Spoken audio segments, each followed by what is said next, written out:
Maayong buntag sa tanan, ani ana usab kita sa ato ang morning devotion o sa ato ang word karon dirita sa Old Testament, diri sa Exodus chapter 15 verse 26 mga kaigsuonan.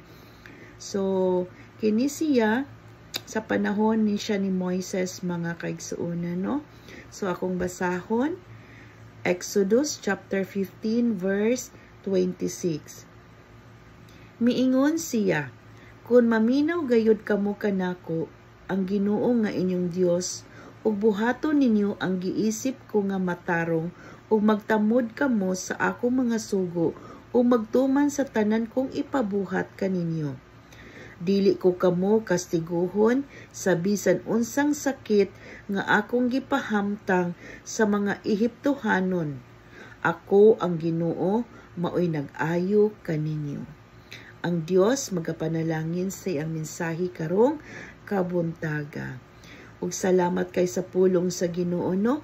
Karong kabuntaga nga nag-remind yun ang Ginoo kanato, no, nga diha yun sa atong pag-obey diha kaniya, no, sa pagsanong, sa pagtamod, no, sa iyang mga sugo, pagtuman, no, sa iyang ipabuhat dinhi kanato.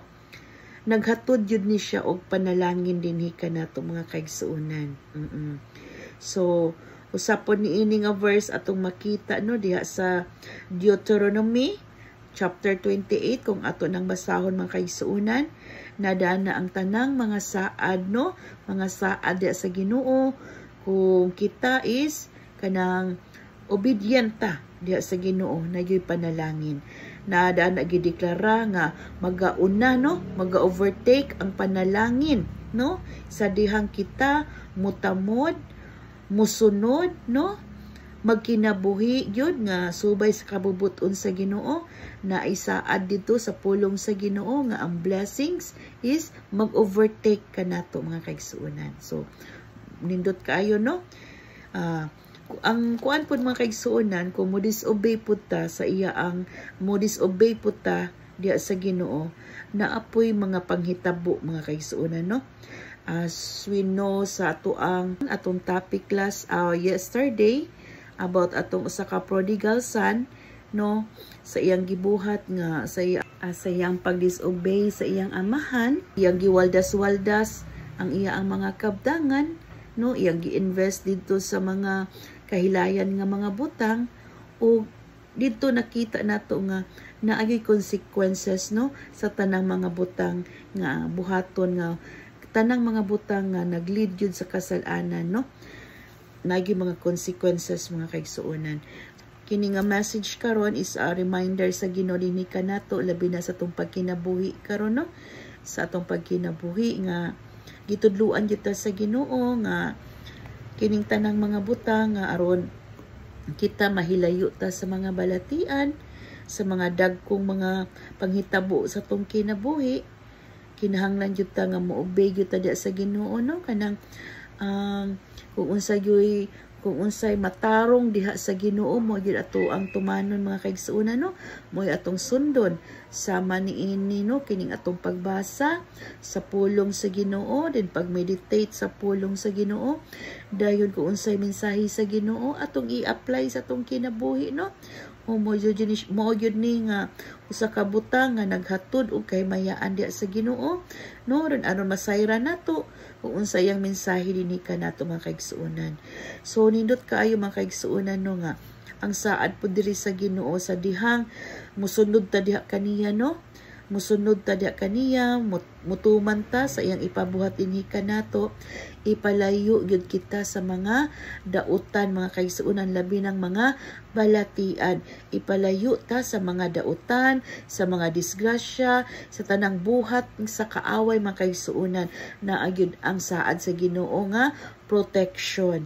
Ang iyang saad nga siya gyud mag-aayo kanato, no, ako ang Ginoo, maoy nag-ayo kaninyo. So muna'y usa ka dako nga saad sa Ginoo sa dihang kita mo-obey ta diha sa Ginoo, na agyo blessing, no, na agyo blessing nga madawat kanato, blessing sa tanang aspects mga kaigsuonan, dili lang sa financial but all aspect sa atong kinabuhi mga kaigsuonan.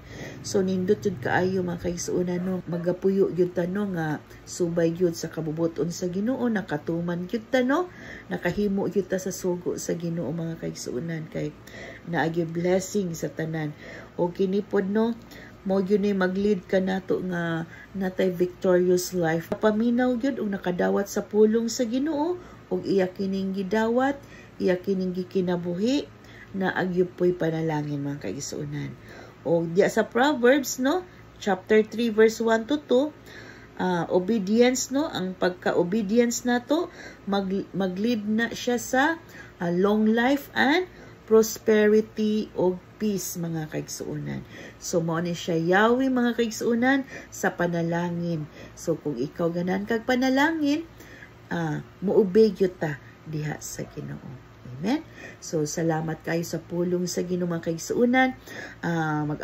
Atong mga pag-ampo no, nga tagaan gyud ta kining kusog sa Ginoo, kalig-on sa Ginoo, kining tabangan ta niya no, nga makasunod jud ta sa iyang mga ipabuhat dinhi kanato no, na agyud ang guidance sa Ginoo, kay ato-ato lang di gyud nato ni mahimo mo nang mag-ampo gyud ta nga ang Dios mag-uban gyud kanato, tabangan gyud ta, kinahanglan lang gyud ta nga willing lang gyud ta no, willing lang gyud ta nga magpagamit kung unsay gusto ipabuhat sa Ginoo dinhi kanato mga kaigsuonan, aron kining mga panalangin atong maangkon. Amen. So salamat kaayo. So i-prepare lang gyud nato atong heart, atong mind, ang atong kaugalingon no sa mga butang nga gusto gyud ipabuhat sa Ginoo dinhi kanato. Andam lang gyud ta kanunay nga moobey sa iyang mga sugo.